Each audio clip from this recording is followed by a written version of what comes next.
Well, welcome to this episode of the Backstage Pass. Dr. Tony here, co-founder of MindShift.money.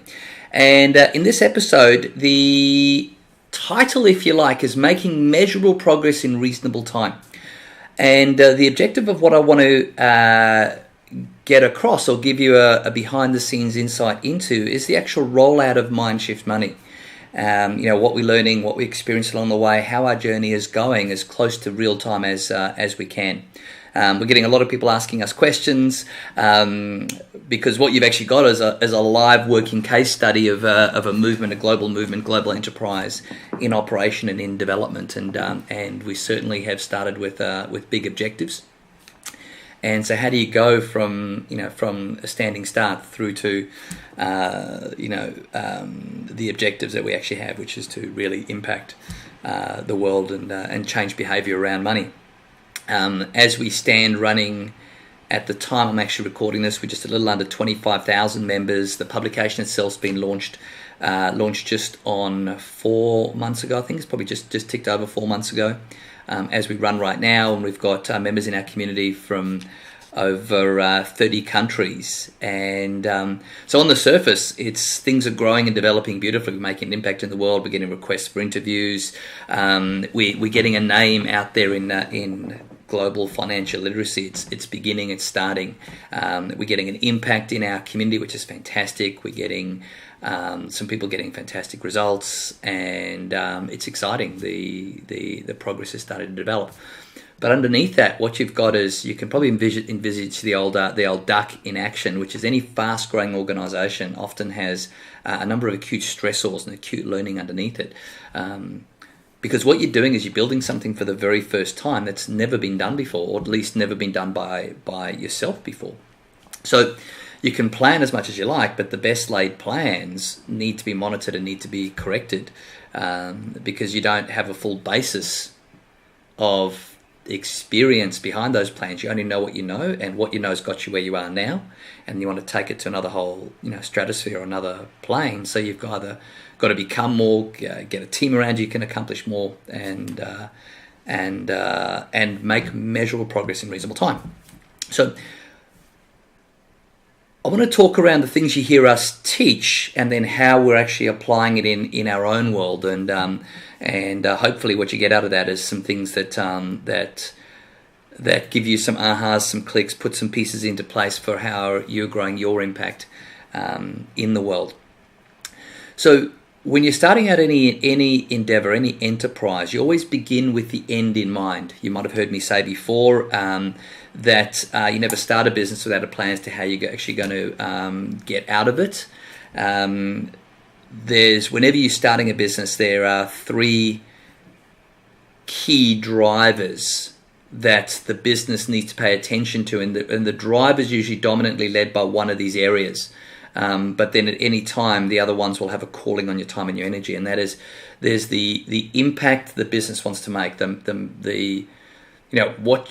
difference you got in the business to actually make, and what is the maximum impact, the maximum fulfillment, the maximum potential of that enterprise. Secondly, it's got to take care of any personal needs of the founders and the team and the staff along the way. And then there has to be a plan as to how you secure your freedom outside of that, so that ultimately you've got no financial need on the business at all, and you've got those 3 drivers. So so the first thing to start with is to know what business you're actually building. So what is the end result of the business you're building? Now, when we started MindShift.money, the objective is to impact the lives of 20 million people around the world, around their behaviors with money, around the premise of buying their time back, curing money stress, and creating freedom. And at that point, we believe that we'll actually create a tipping point that's strong enough to counter the commercial and corporate and short-term government impacts that have taken our communities so far off track, where we're seeing people chronically stressed, vulnerable to economic changes, and also not actually creating freedom at the end of their working life, despite living in some of the best countries and the best times in the world. And that's not okay, and MindShift.money exists to change that, bring it right back into alignment, and getting a cooperation with the communities working together. So that's the big vision, the big impact of the business. Now, so that's the one side. Now, when you look at the needs of the founders, I came from a unique side where I don't financially need anything from the company. But equally, the reverse is true. I've funded the business to get it up and running and firing, and that over time creates a weakness in its own right, because then the business is limited by my ability to fund it. The pivot we're making through now is that it actually breaks those ties and it's moving on its own self-funding steam.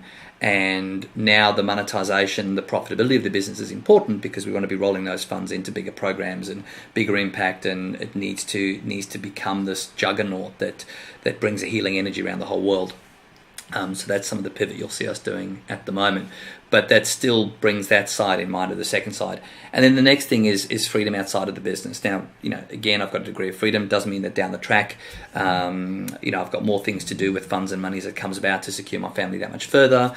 But there are people within the business, within the operation, that how we secure their freedom along the way is an important part of my considerations in the operations of the business.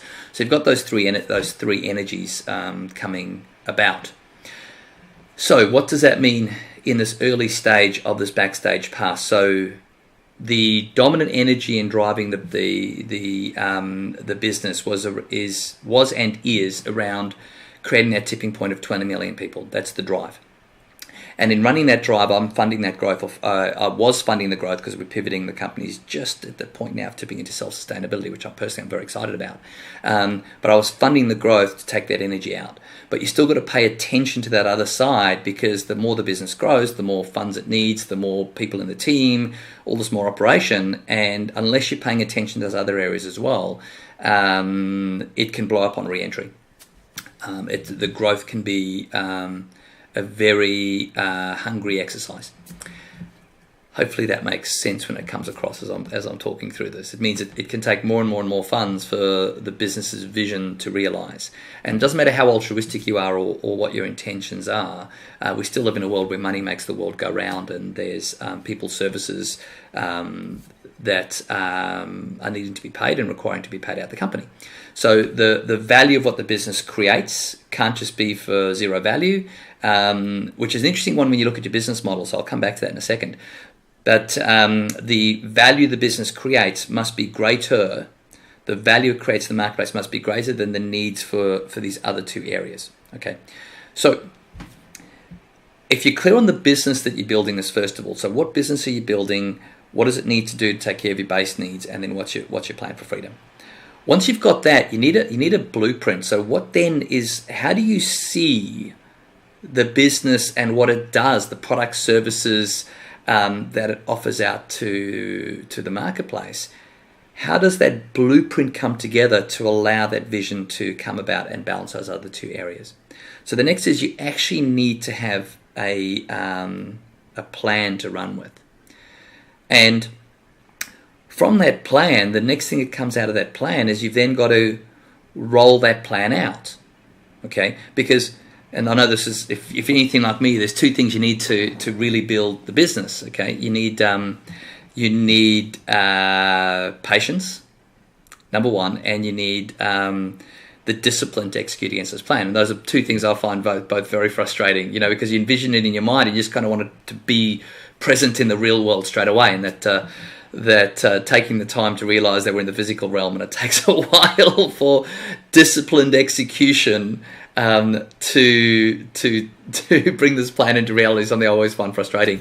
Which brings to the point that actually sort of underlines this next point, which is that within your blueprint and your plan, you've then got to have a staged rollout of that plan, because you can't actually do everything. You can have plans of different things the business could do. Okay, could do 1,000 different things.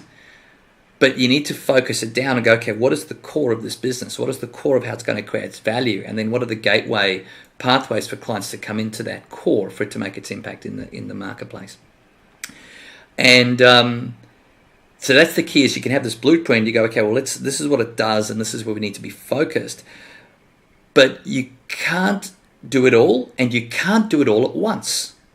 Okay, so you can look and go, if you tried to roll out everything at one time, you're going to just stall almost everything.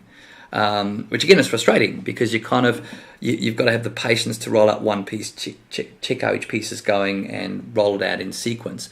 And then you've also got to have a plan B of what you do if things need to be corrected along the way. So what are some of the things you can do that are closely aligned actually along the way? So you need to then have, what is your rollout plan?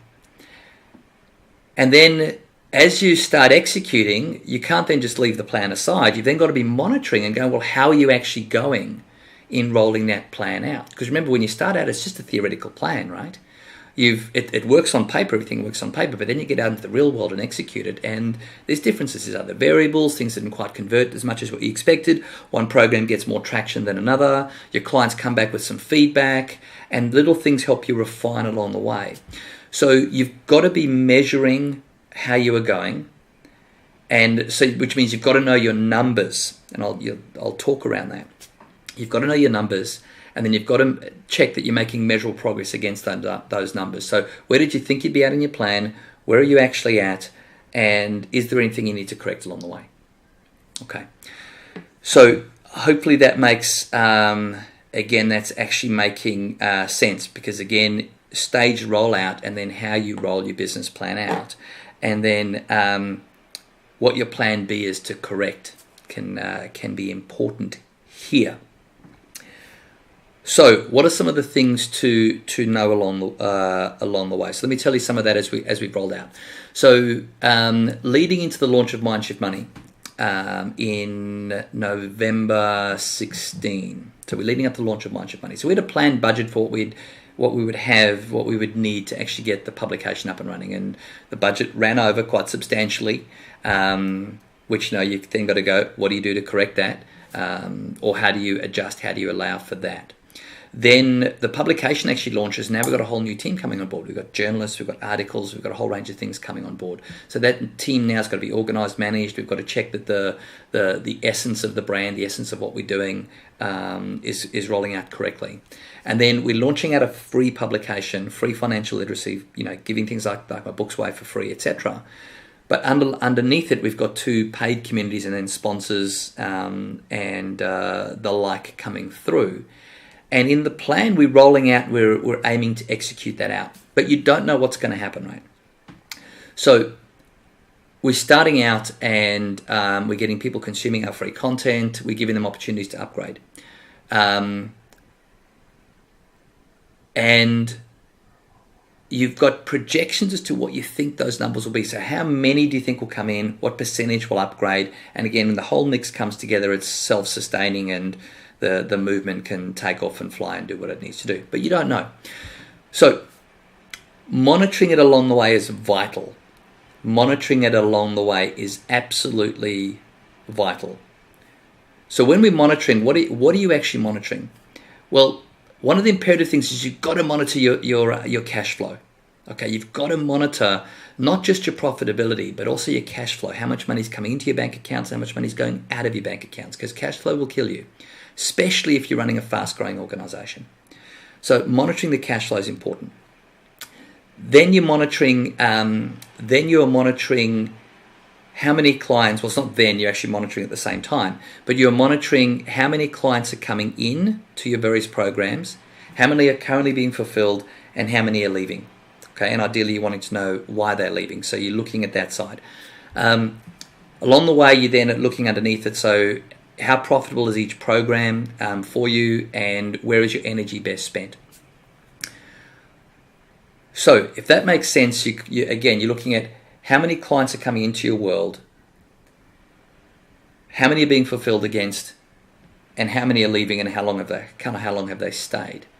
And then on the financials, how much is it costing you to get the clients to come in? How much profit are you generating, and making sure that the programs are actually profitable, because you have to make them profitable, or else your business won't last long term. So that's at a per program level. Now we do a lot of that through Infusionsoft. So we've got dashboards set up. Infusionsoft is our customer relationships management system. It also manages our automated campaigns.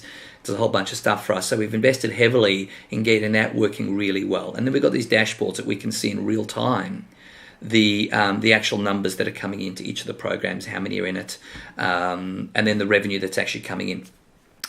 Obviously, when you get a bit more detailed, you want to look at the conversions of each steps and what you can do to improve. And there's no end to what you can do to refine it. But at the core essence, that's what you need to know. How many clients are coming in? How many are being fulfilled against? How many are leaving and why? So you can look to improve your retention rate. But then what's it costing you to get those clients in? How much is it costing you to run your business? And what profit is left over afterwards? Now, in your original plan, as you fully executing the cash flow cure plan, you'll see that what comes out of it is your projections as to what you think will happen. So you've got those projections by month, and then you look at what's actually happening. So in the real world, what we have allocated is one of our most important spends, which is not very much, but it's important to get set up correctly, is our bookkeeper and our accountant.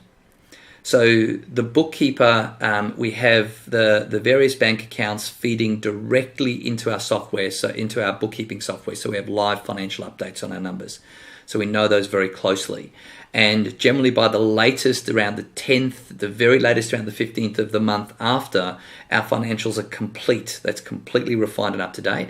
And we get several reports coming out to us. Okay, we get a profit and loss, statement of cash flows, balance sheet as well. And then we look at any we owed money or anybody we actually owe. And we check and we're standing on top of those key things. And then we've got our internal dashboard where we're looking at revenue per program that's coming through, and we're making sure the mix, the recipe that's coming out is looking close to the recipe of our plan. And by the way, generally it doesn't. Okay, big clue. So when you're looking at yours and you're going, oh, I had this recipe, it looks different in the plan picture, looks so perfect, but I come across here, it doesn't quite look the same. So don't worry about that. That's where you refine. That's where you celebrate and fix.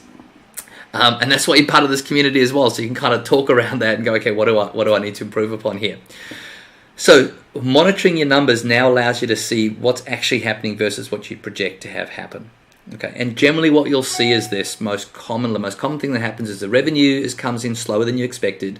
And if it's different for you, fantastic. But the revenue comes in slower than expected, your expenses are more than expected, and your profits lower than expected. Okay, and for us, we ran substantial losses for a period of time.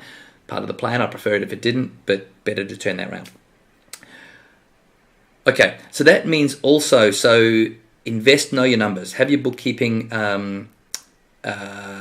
software up to date. You don't want to be guessing at this stuff because the cash flows are the lifeblood of your business. You want to know what those numbers are in real time so you can adjust in real time. If you don't have it, you sort of have this grumbling, chronic stress sitting over your shoulder because you kind of know that these like monsters kind of chasing you is kind of the feeling I get if I don't have these numbers. You feel like you're vulnerable and you can be attacked from either side. Having the numbers at least allows you to turn the lights on. If you turn the lights on, you can see it. If what you see is not as scary, because you can then correct and adjust. And then set some time aside. Okay, have an appointment. Ideally, you've got some accountability partners. Maybe you've got the ideal size, have a board of advisors, some people who you trust who can look over the numbers with you and help you make strategic decisions and analytical decisions that are not just based purely on emotion around the corrections that you may wish to make in your business. So set some time aside. You set some time aside generally maybe in the third week of the month to look after the month that was, depending on how your numbers work. If your numbers are coming quicker and faster, the sooner the better. And then once a quarter. So the third week of the month, you're looking at how'd you go the previous month, what's in place, any adjustments need to be made there. And quarterly, you're looking at a tactical rollout. Do you need to make any changes? And by the way, when you expect to get started, expect that things will swing a little wildly.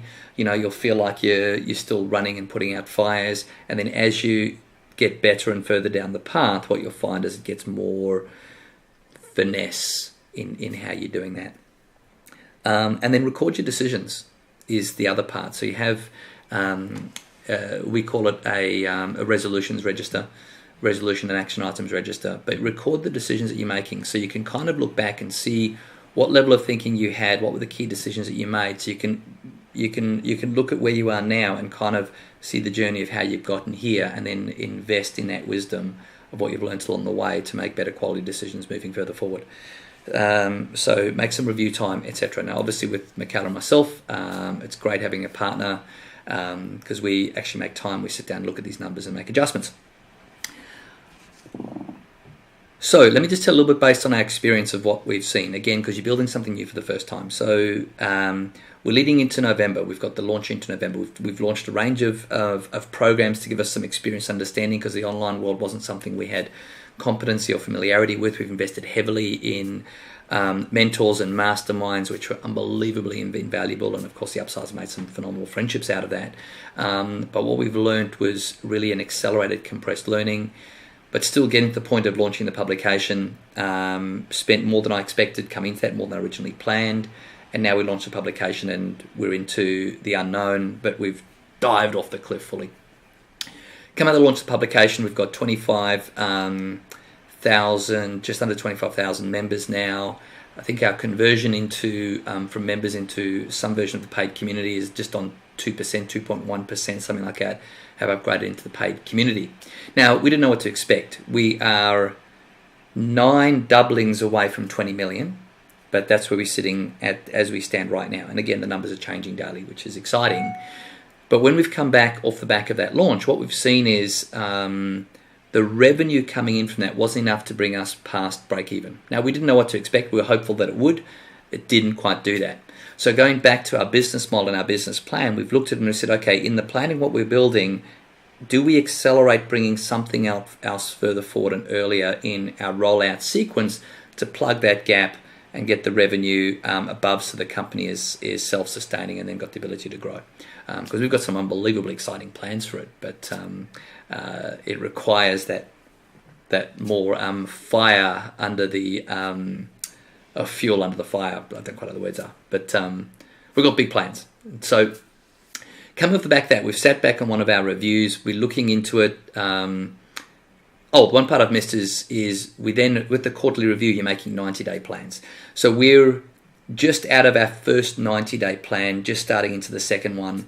Obviously, part of the first 90-day plan, we've come out sort of, let's resuscitate us and the like, coming off a big launch.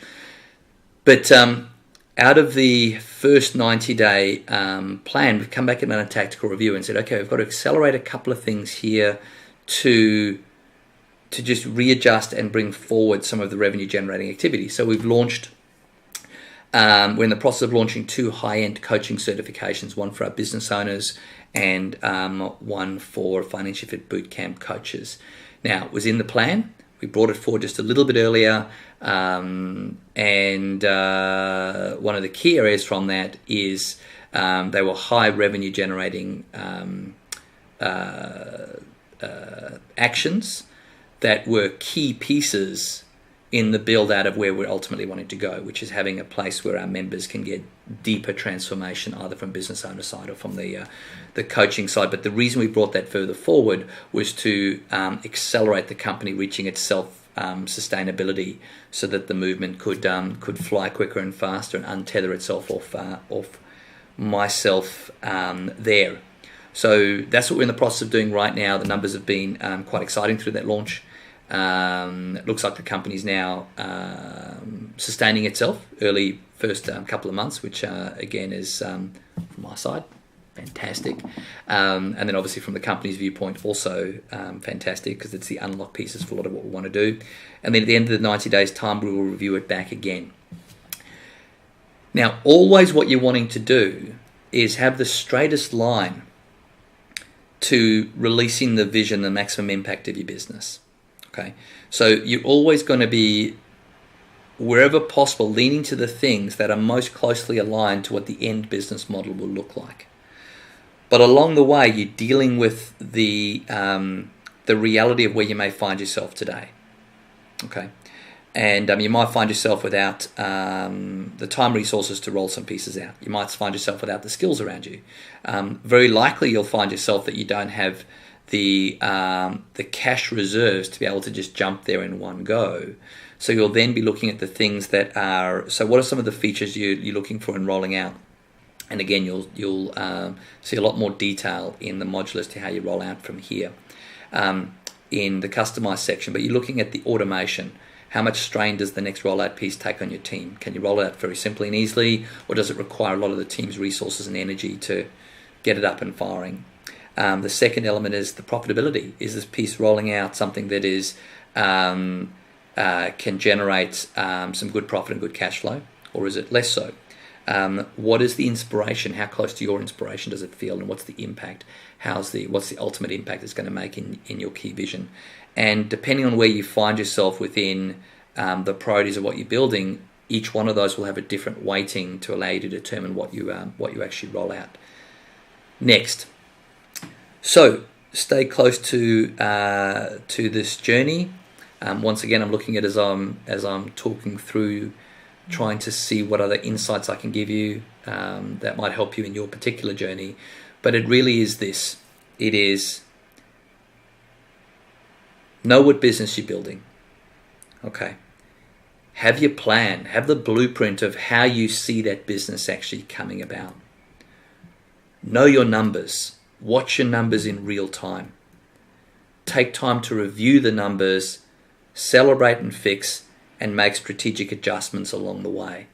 And you'll still vary like this, but the roller coaster will be smoother, and you will make measurable progress in reasonable time. And that's probably the most certain way that you will have of having the vision, the dream, everything you have locked inside you actually unlocking and showing up in the real world, and your vision not only taking place and making its biggest impact, but making sure your family's okay along the way, and your ultimate path to freedom is secured from the vision that you dream, and that caused you to become an entrepreneur and become a business owner.